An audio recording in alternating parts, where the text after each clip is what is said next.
Hello and welcome to yet another exciting episode of Talk Show with Experts. Manato unna Rahul Reddy garu. As you know, Rahul garu is a very, very eminent immigration lawyer anamata. Atano he's a founder of Reddy and Newman PC, a Houston-based law firm with a team of 18 lawyers fighting day and night for the rights of the immigrants anamata. So Rahul garu, hello and welcome to the show. I'm the host Nitya for today. And thank you. Welcome. Thanks for inviting me. Thank you so much for joining us. So Rahul garu, I know we have two exciting topics for today. The Trump administration are targeting and forcing the F1 and M1 students out.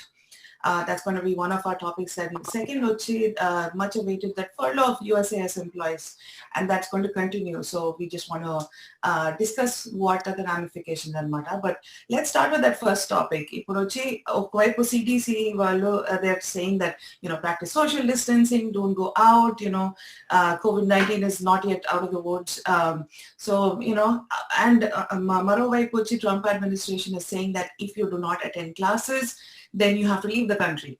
So, what is going to happen and why is it such a mess? First thing, Andy, we are in the middle of almost like a third world war. The entire world is. We all know that. And we are fighting the coronavirus. Everybody is on the same page on this, except I don't know which side the president of our country is. We don't know whether he is actually fighting for corona or against corona. That is something that we need to figure it out. Well, while we figure it out, this guy put an instruction right now that if the students do not attend the live classes, then they will terminate the student visa. They will deport them. They will suspend their service system. They will be kicked out of the country. They will not be allowed into the country. And if they are applying for the visa for any of the university, they will not be allowed to get the visa at this point of time. The Trump administration has given only until July 15th for the universities to notify the government if they are going to comply with the plan or they are not going to comply with the plan. If they are not going to comply with the plan, the 2 million students or art students that are in United States, their service system will be suspended depending on which university is going to comply, which university is not going to comply. If the university says we are not going to comply, then they are going to take the civic system. So the civic system is the one that controls the students. It is by the administration that controls the students. So for example, Harvard University.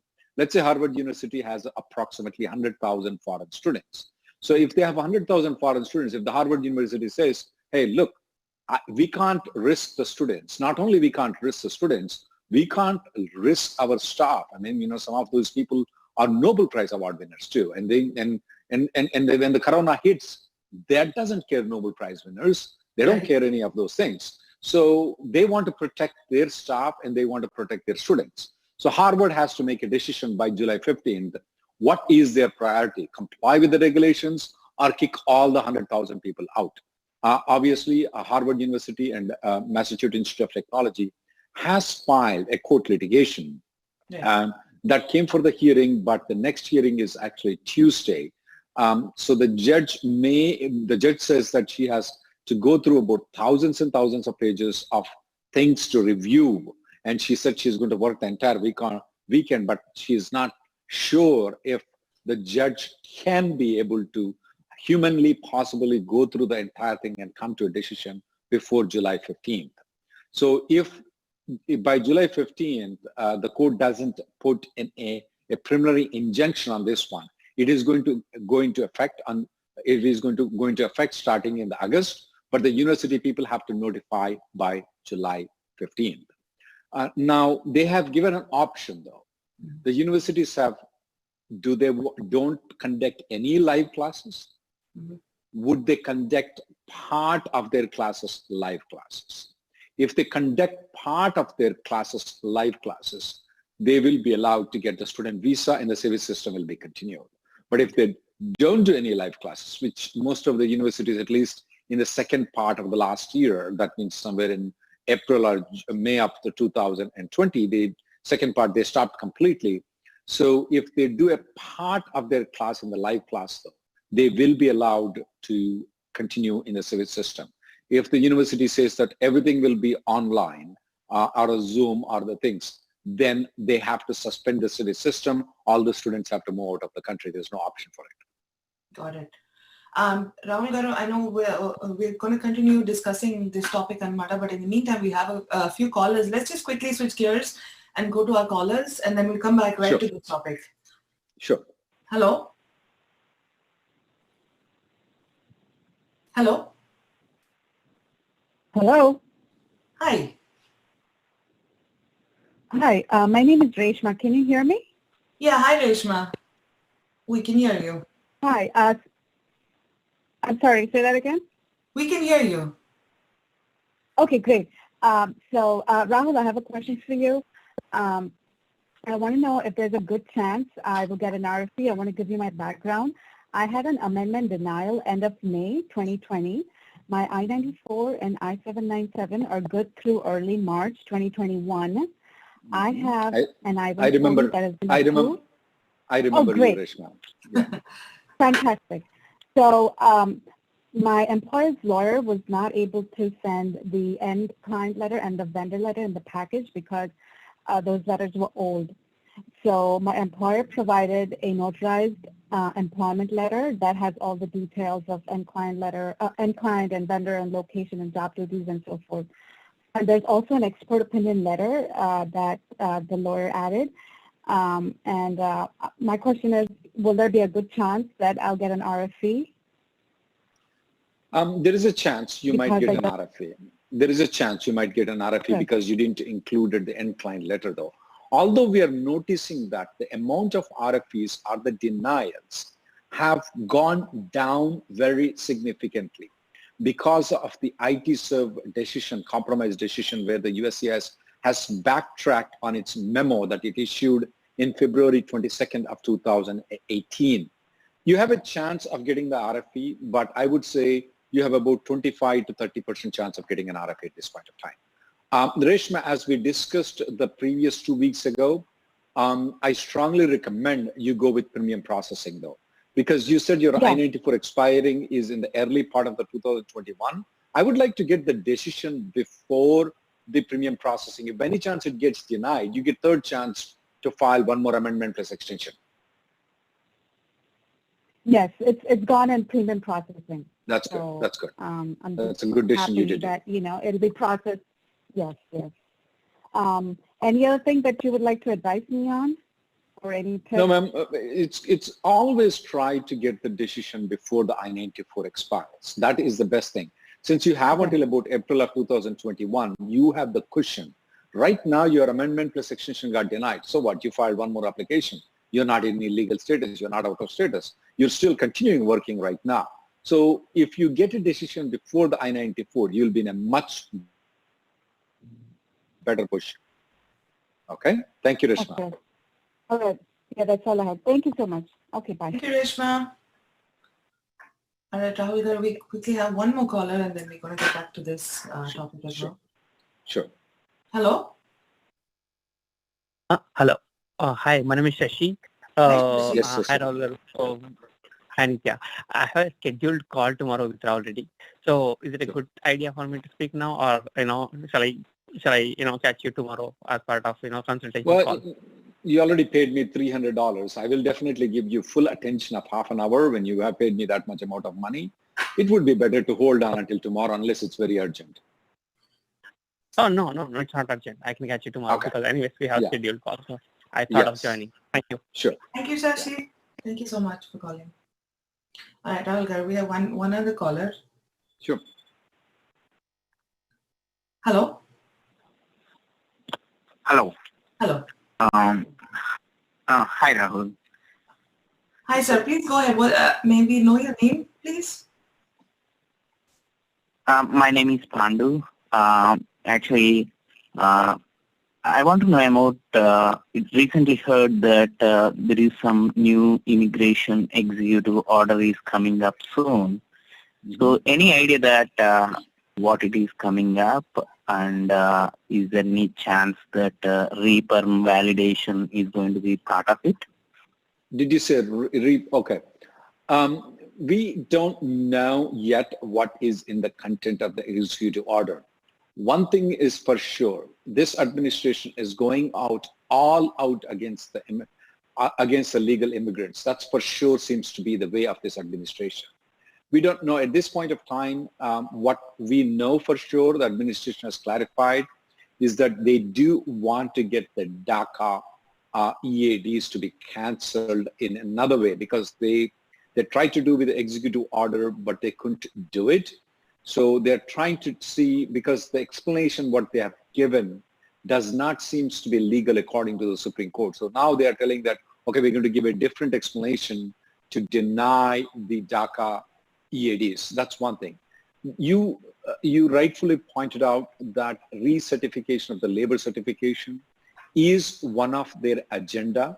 That has been there in the executive order previously, where the where the administration is suggesting the USCIS or Department of Labor to come up with a plan wherein they may request us to get the recertification. Especially, we are using the labor and I-140 for decades right now.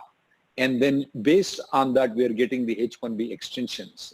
So they may reverse some of the policies. At least their idea seems to be reverse some of those policies. That is there on their menu, but is it there in the next executive order? We don't know yet. Okay, thank you. But you come to the every week of the TVASIA Telugu, we will update you. We will come at the same time. We'll update you if there is anything that pops up, or even there is a signal that pops up that requires recertification. One of the reasons why it looks to be that this administration, right now, H1B is perpetual once the I-140 has been approved, and it's been approved for more than 6 months, and it's not been withdrawn before January 17th of 2017. I mean, you can get the H1B perpetual. So that's where this administration seemed to be targeting, though. Got it. Got you.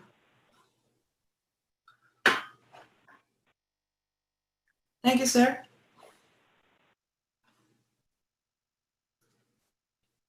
Hello? I think he was Sure. going to drop off. But Rahul, you bring up some very, very critical points on Mata.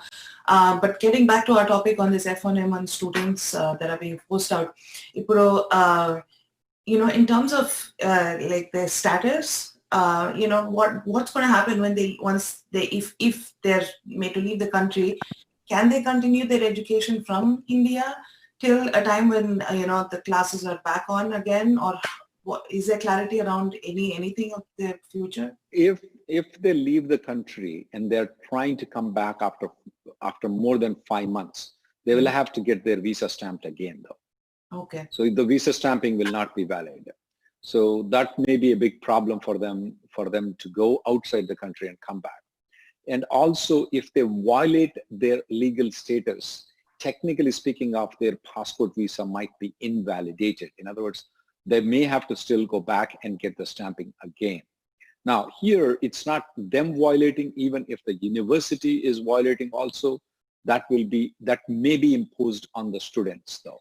So that definitely is a nightmare for 2 million students who are residing in the United States right now, who are attending the classes because of the emergency situation, or the sky fell down. I mean, that's exactly what happened right now.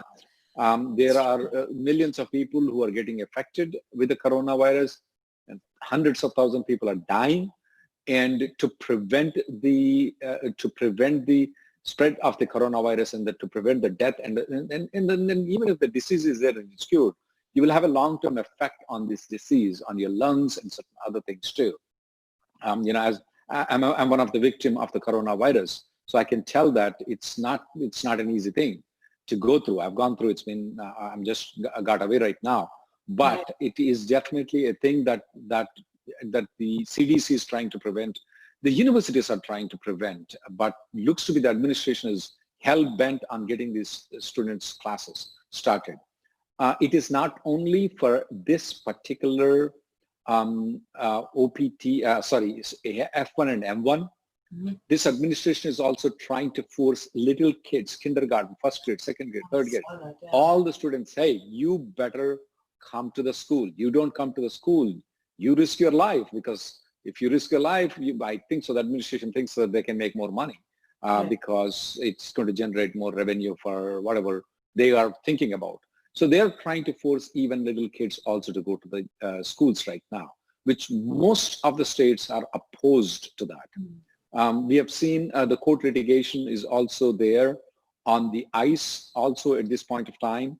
The Attorney General of the California has sued the administration on the students, saying that this is education is a state topic, not a federal topic. So that's where the basis is. What Trump administration is telling is that they're not telling that education is their particular thing though, especially when they're telling about the primary school and high school students to go to the school. What they're telling is that we're going to stop funding the Department of Education. That's going to be a major deal if they stop funding. So that's how this administration is acting right now.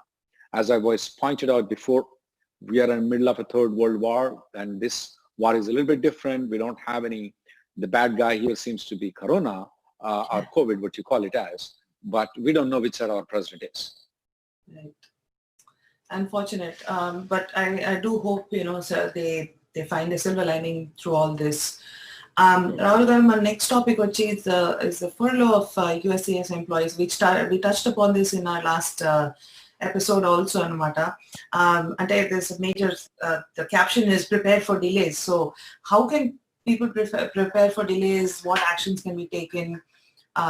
Just pointers on that. One thing is that I would like everybody to write a letter to the Congress people to make sure that the furlough does not happen. Another thing is that if they have any extensions that they can be filed, they should file the extensions right now itself. You can file the extension within the 6 months limit of, if you are on L1 or H1B, you can file within the 6 months limit. That's one thing. And if people can get the premium processing, if they are eligible for premium processing, I strongly recommend everybody to get the premium processing, including the I-140, H1B, and also L1. Premium processing is available for most of the categories right now, or almost all the categories that are there. So they should go for premium processing. That's one thing that we strongly recommend though. Whenever people are filing for amendment, I would like to throw in another application extension. Sometimes the filing fees might vary depending on, is it the first extension or second extension? If they are filing for amendment, if they're moving from one location to another location, they should try to include the extension, even if it's a filing fees is higher. They should get that thing so that they can get the H1Bs. Nowadays, because of the court litigation and the compromise of the USCIS, we are seeing a lot of approvals, even in cases where we don't have an incline letter or vendor letter. We are seeing a 3-year approvals right now. So there is a good chance that they will approve it for 3 years. So try to go, even if you have 2 years of H1B left, I would still go file for amendment plus extension to get it up to 3 years. In that way, you will avoid the furlough though. Got it. Okay. And also, I just wanted to briefly touch upon the whole DACA situation. I know that the administration is still planning to end this program. Can you just tell us a little bit about, what the ramifications are if this does happen? DACA is approximately about 900,000 people. These are the people who came when they were kids, under 15 years old. These are the people who completed their high school in this country. Most of these people are doing degrees, they're working, they're doctors, they're nurses, they're lawyers. There are different professions that these people are working. So the Obama administration, because the Congress in the United States is almost not active at all. They don't pass any law anymore unless there is an emergency, like where they did pass the COVID relief fund and certain other things. They normally are not passing. So Obama administration gave chance to the Congress, which the parliament, they call it as Congress here. And they didn't do anything. So Obama administration gave an executive order allowing these people who came not by their own will, but because their parents dragged them into this country. Now they cannot go back, and they have their high school diploma and no criminal record. So these are the people that were being given employment authorization. Trump administration said that when he was coming to power, he definitely said that he's going to take off the, he's going to take off the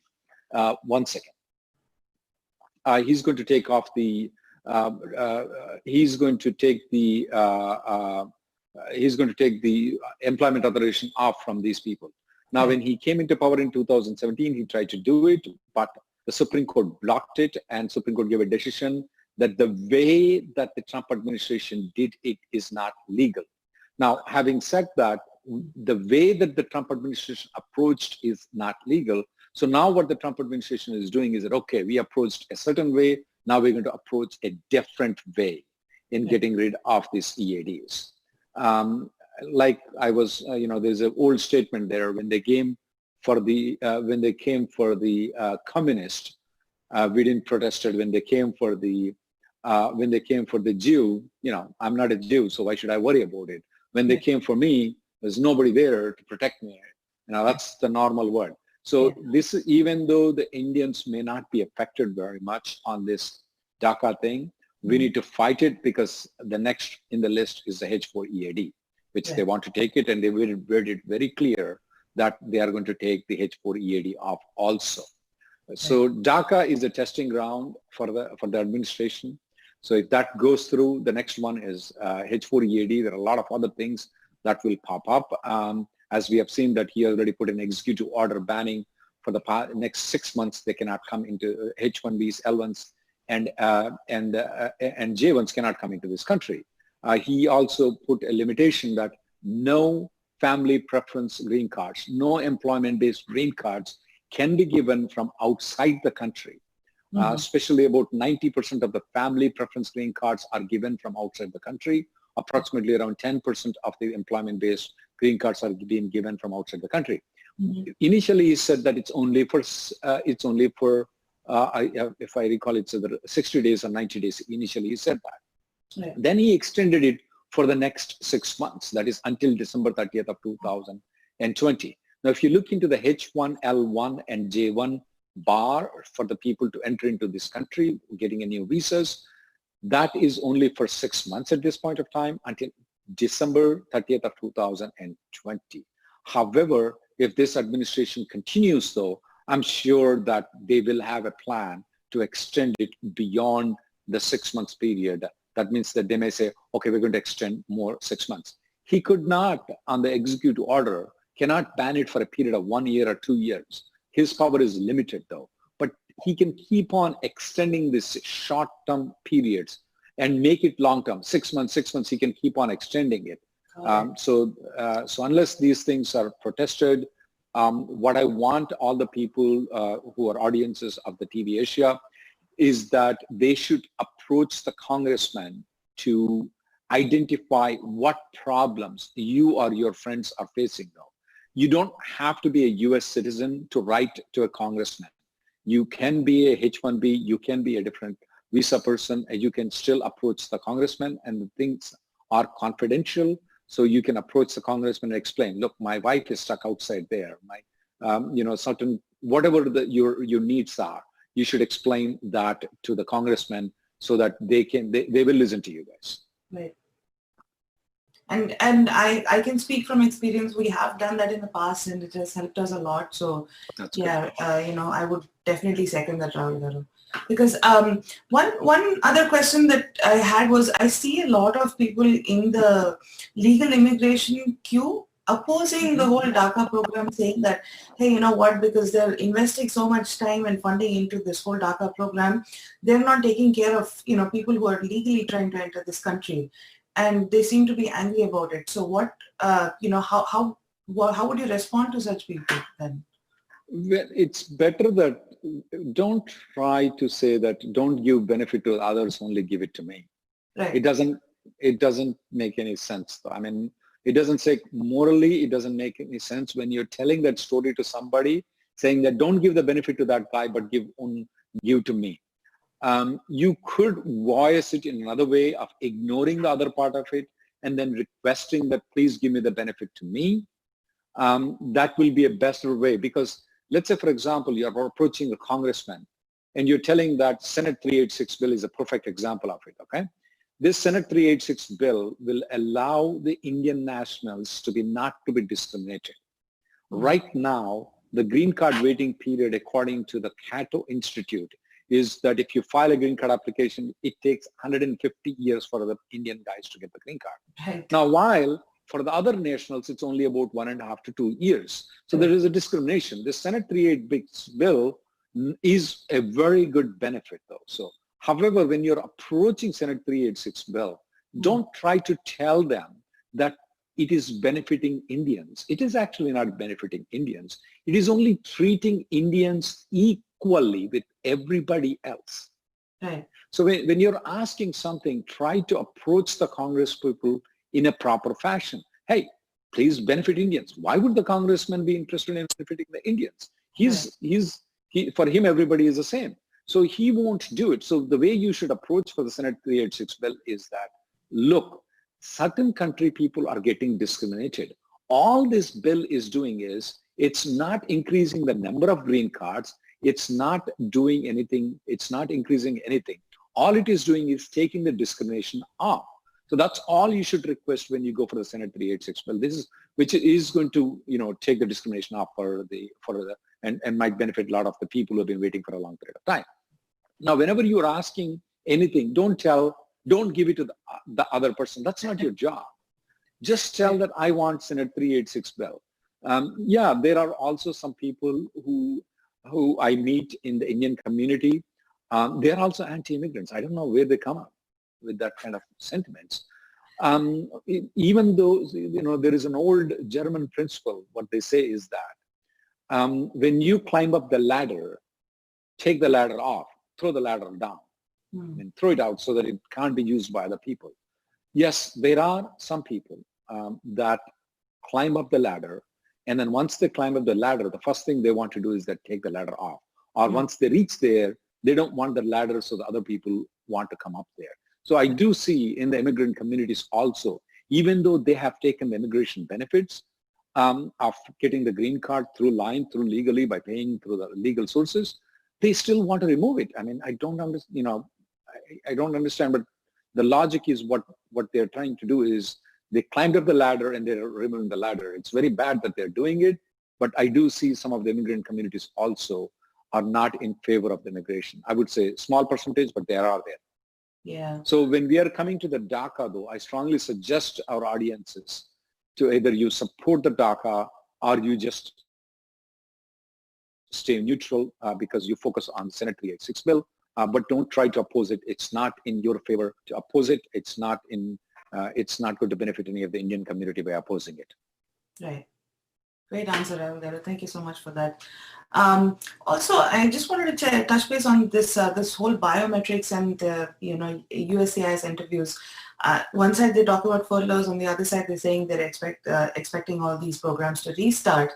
So people are a little confused as to what's going on in this. So can you just shine some light on that, please? Right. Right now, at this point of time, the USCIS has said that they will have the biometrics done in starting from July 15th.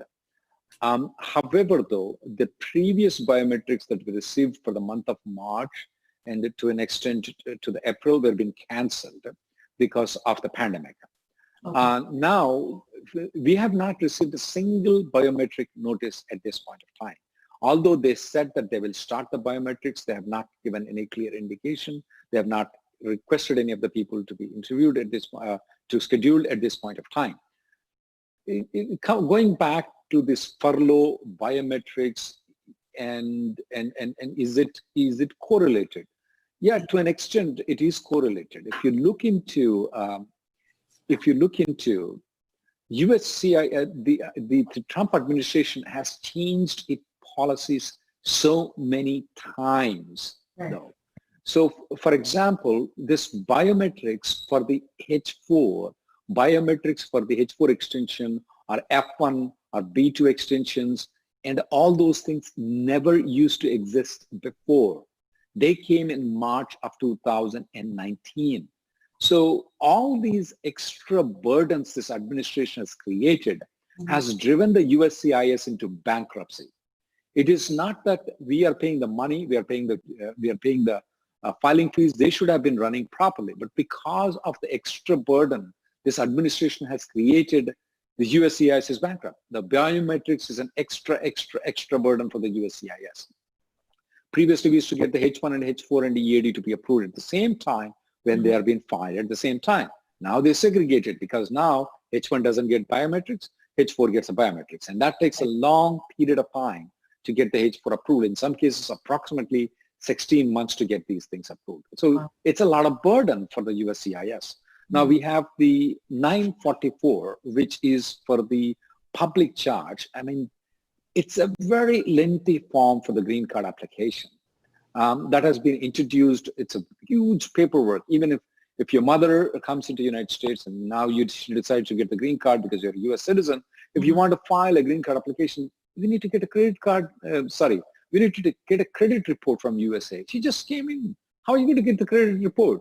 So these are all the questions that are very tough to answer. She doesn't even have the social security number. Right. So, and these are all the extra burden the USCIS has to go through. Also in the I-539, which is used for F1, H1, F1, H4, L2s, and a lot of non-immigrant visas have these columns of the public charge. And those are extra things that the government has to go through. Mm-hmm. There are many different things this administration has changed its policy that has driven the USCIS into bankruptcy now. And now they are saying, okay, give me more money. I don't know if the more money is going to solve. The administration need to change its policy. That's true. That's true. Wow. Okay. So Rahul Garu, we have a bunch of questions on Mata from our viewers. So I'm just going to read them out really quick, one by one, because we have a ton of them who have questions. Sure. The first one, I'm on an H4 EAD that's valid until August 21. And my H1 got approved for consular processing. Would I have any issues once I go to India for stamping? You, technically speaking about, you can go for stamping in January of 2021 at this point of time. As I was explaining before, this Trump administration may extend this executive order though. So my recommendation to you right now is that why not file a change of status right now from H4 to H1 though?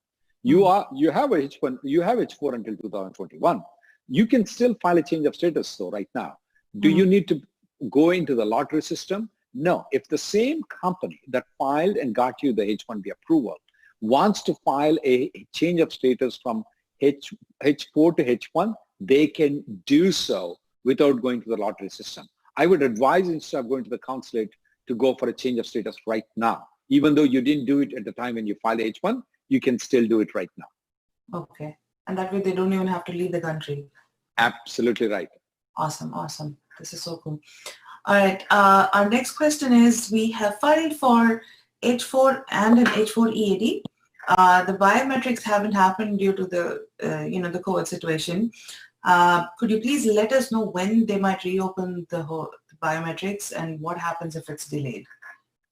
They are telling that they're going to open the biometrics on July 15th. As I was pointing out, there's no biometric appointments have been scheduled at this point of time. We don't even know if they are going to postpone this July 15th because we're at the peak of the COVID situation right now. At least that's what the number says, even though the administration doesn't believe it.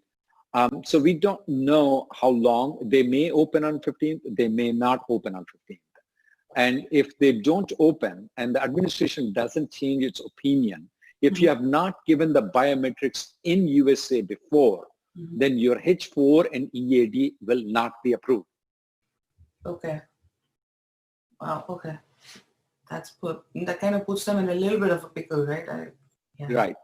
That's this administration wants to delay every application that possibly can because they can't deny, because there's a court system. They're just delaying it, everything.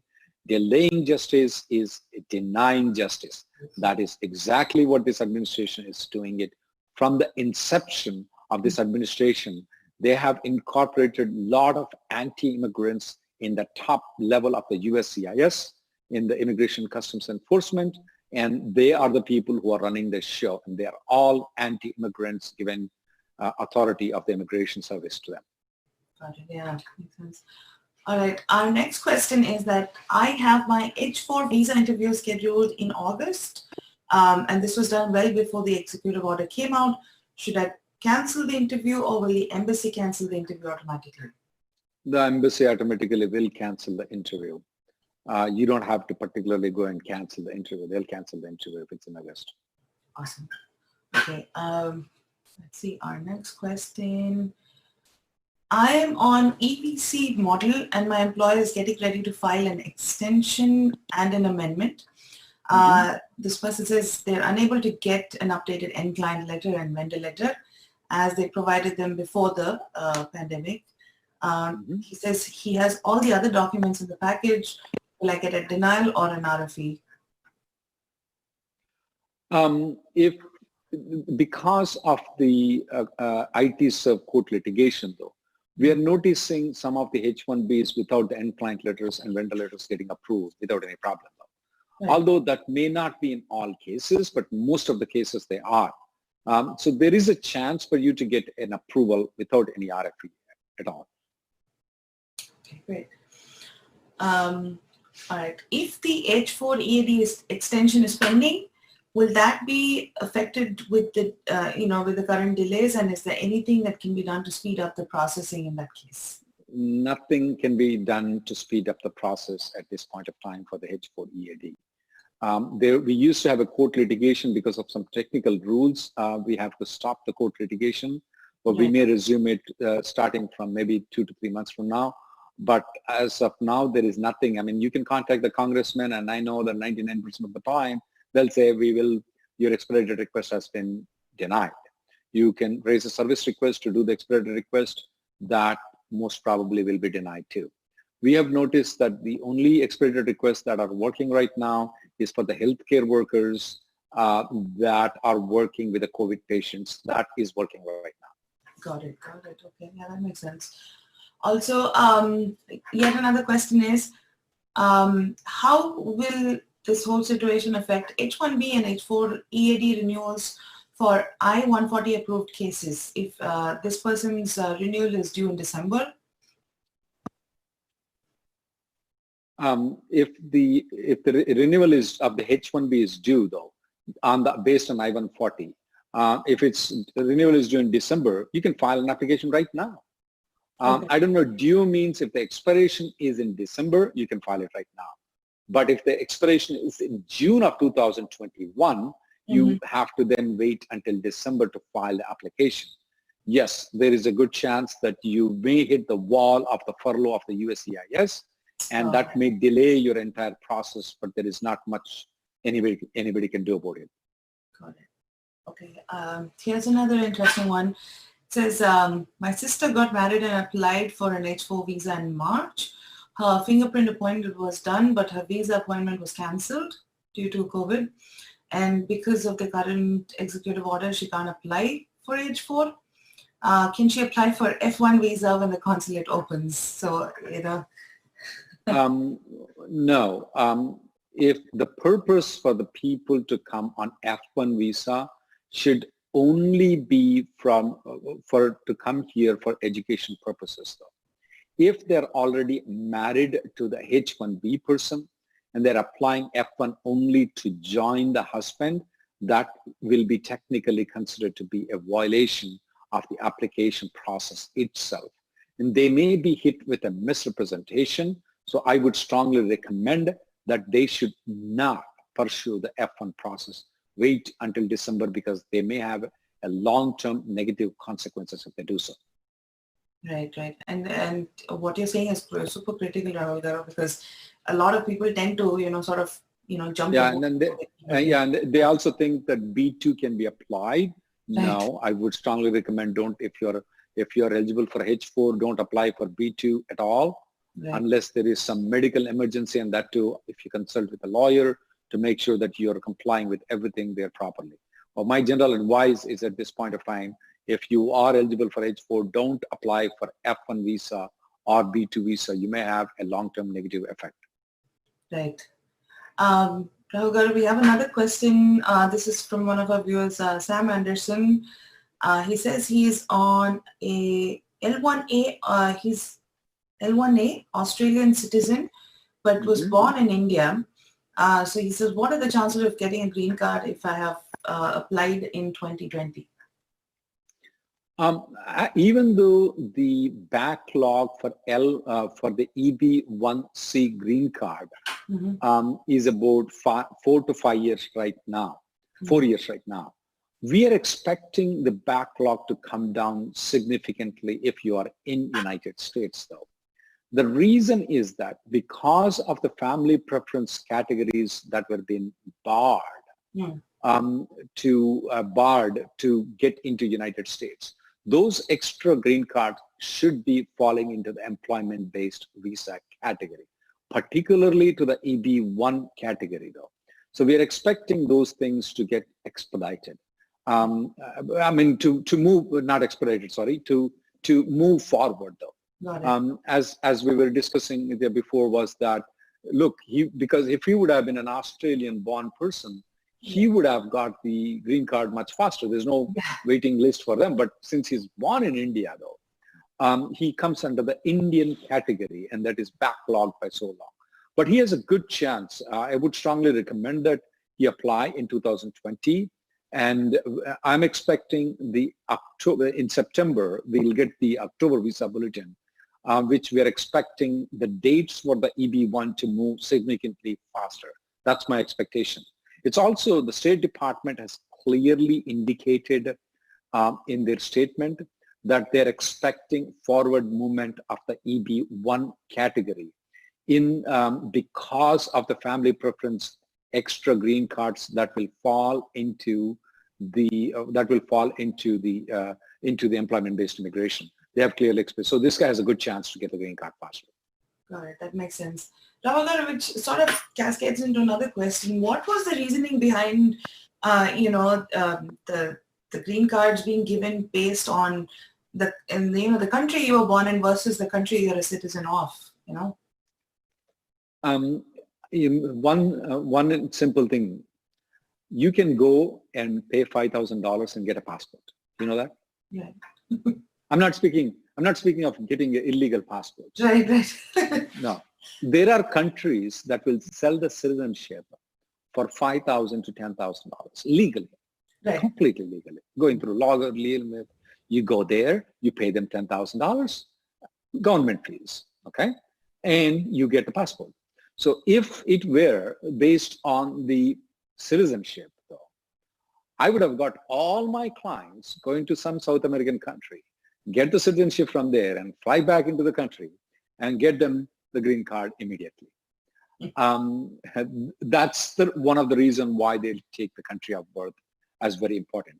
But there are some things that I want to bring to your attention and to the audience attention, though. If a person is born in Dubai, okay, so UAE, or if the person is born in Saudi Arabia, if they may not be getting the Indian, they may not be getting the UAE nationalship, they may not be getting the Saudi nationalship, but for the purpose of the green card application, though, they will be considered as a Saudi national. So that's a good point. It's based on the country of birth, so they can use that thing. That's one exemption available. The second exemption available is that even if you are born in India, if your wife is born in Australia, you can still, even though you are the main applicant, though, you can still use the wife's country of birth as you were to get the visa numbers into Australia instead of India. That's called as cross-country chargeability. So once that's considered as cross-country chargeability, that can be done. But let's go into the basics of why this per country rules were being put. Now, at the time when they put these per country rules, though, they didn't thought that it's going to affect Indians or Chinese nationals. They just, I don't know, why, there is no logic. What they said at the time in the past is They want to have more diversification in the immigrants. They want to have coming from different countries instead of coming only from one or two different countries though. That's the reason why they put a limitation that no country can take more than 7% of the immigration. And we get the short end of it because we are the number one applicants in employment-based. But when it comes to the family-based immigration though, the same rule when it's applicable to family-based, the Mexican nationals get short end of it. And also to an extent, the Filipino nationals get the short end of that. So it is, and the amount of, if you're asking that you want to give a green card to the brothers of the U.S. citizen, why are you looking into where they're born? Isn't it discrimination? Yeah, it's definitely discrimination. Isn't it discrimination based on race, religion, race and national origin? Yes, it is. It definitely is discrimination, and unfortunately, the Supreme Court has ruled in the favor of the government that they can discriminate in the immigration laws based on the nation, though. So unless the Congress takes the limit off, we will be in a very bad shape. And the Senate 386 bill, which is already passed in the House, thanks to the Congresswoman from Joe Lofgren from San Jose area, that they passed in the House. It's still pending in the Senate. If we get that thing passed though in the Senate, then we'll be in a much better shape. Okay, great. All right, it looks like we have a caller waiting. So let's just take that call very quick. Hello? Yeah, hello? Hello, sir. Yeah, hi, my name is Srinivas. Yes, go ahead, Srinivas. Hi, Srinivas. Please go ahead. Can I go ahead with my question? Yes, please. Yes, go ahead. Yep. Actually, I just want to know, if there will be any improvement in the EB2 Priority Date movement in the next fiscal year. I know you said that for EB1 it will be there. There is a chance, but how about the EB2? Yeah. What is your priority date? It's 2016. It's going to be very tough to reach the 2016 though, based on the numbers to begin. Although I do expect some movement in the EB2, I'll be very surprised if it moves to the 2016 though. There is an article that I have written in my website. It's called 108.6 years. I want you to note it down, 108.6 years. That's a search that we'll do. You can look into how many number of people are been waiting before you who are from Indian nationals though. It's a very significant number, approximately around 60,000 each year are waiting. So I'll be very surprised if it reaches to 2016, but I do expect that the priority date will be moving from 2009 onwards, all the way it may touch the 2011, that's my expectation. But I hope I go wrong and 2016 gets correct. I hope I've gone wrong so many times in this one. I hope I go wrong and you'll get the benefit for it. But my expectation is 2011 at this point of time. Oh, okay, thank you. I have one more other question too, sir. Can I go ahead? Go ahead. Yeah, so as per the last month executive order, on the H1 travel is suspended until December 31st, right? So at that point, it was also mentioned that every month there will be a revisit the scenario and see if there will be making any updates, right? So can we expect that updates in every month, or do we need to wait until December 31st to see if we got cut off. Going to be any other? We got cut off. Can you repeat your question? Sorry, what I was trying to say is, as per the last month immigration executive order, the travel ban is suspended until December 31st, right? For the H1 and all other remaining visas. So at that time, it was also mentioned that every month, there will be revisit the scenario and see if they are going to make any more updates, right? So will that be update will be made on the executive order every month, or we need to wait until December 31st to see if there are going to be any more update on that? Do you mean to say that they may change their idea and say that, okay, H-1Bs can be issued? If you are thinking that, don't think. The only thing what they meant to revisit was to have more restrictions coming in, not to take the restrictions off. Okay. They don't. This administration is hell-bent, and hell-bent on getting rid of the legal immigrants in this country. They even want to consider some of the citizens who got the citizenship to revoke some of the citizenships too. So this administration is hell-bent on getting the legal immigrants out of the country. So don't expect any leniency coming from this administration. The only leniency that you can see is if we win in the court. That's the only chance that you got it. But otherwise, this administration by itself is not going to withdraw. I mean, at least I do not expect this administration to withdraw the executive orders. Okay, sir. Thank you. Thank you. Sorry about that. Sorry about that. Really, I mean, it's so hard, heart-wrenching to see the situation that people are in now because of what's happening, and compounded by this whole COVID-19 situation. It's not helping anyone really. So, yeah, it's really unfortunate. And COVID situation is there for the American citizens. The COVID situation is for everybody. But on top of that, our administration is putting so much burden on these immigrants. And it's really sad at the time when they should be more sympathetic, when the time they should be more lenient, when the time they should be interpreting the things more liberally. This administration is completely doing otherwise. But it's not just, I don't know, I don't want to go to politics, but I have to say that it's just not immigration. He's just doing it everything, including fight on the COVID too. So it's just sad. I'm not an expert, so don't take my word on that. I will limit myself to immigration law. Yeah, I guess, given, we don't even know what's going on in the, the deportation centers and the camps that they've set up for the illegal immigrants. So I guess, everybody else who's still on a rocky boat has to be thankful that they can at least monitor the situation from the comfort of their homes. So, please be happy about that and be thankful for that, Yeah, okay, now I'd like to continue with the questions at this point. Okay, so another person has this question as to what is the impact on day one CPT with the new F1 rules? Day one CPTs are different. They are never legal. We never consider them as legal at all.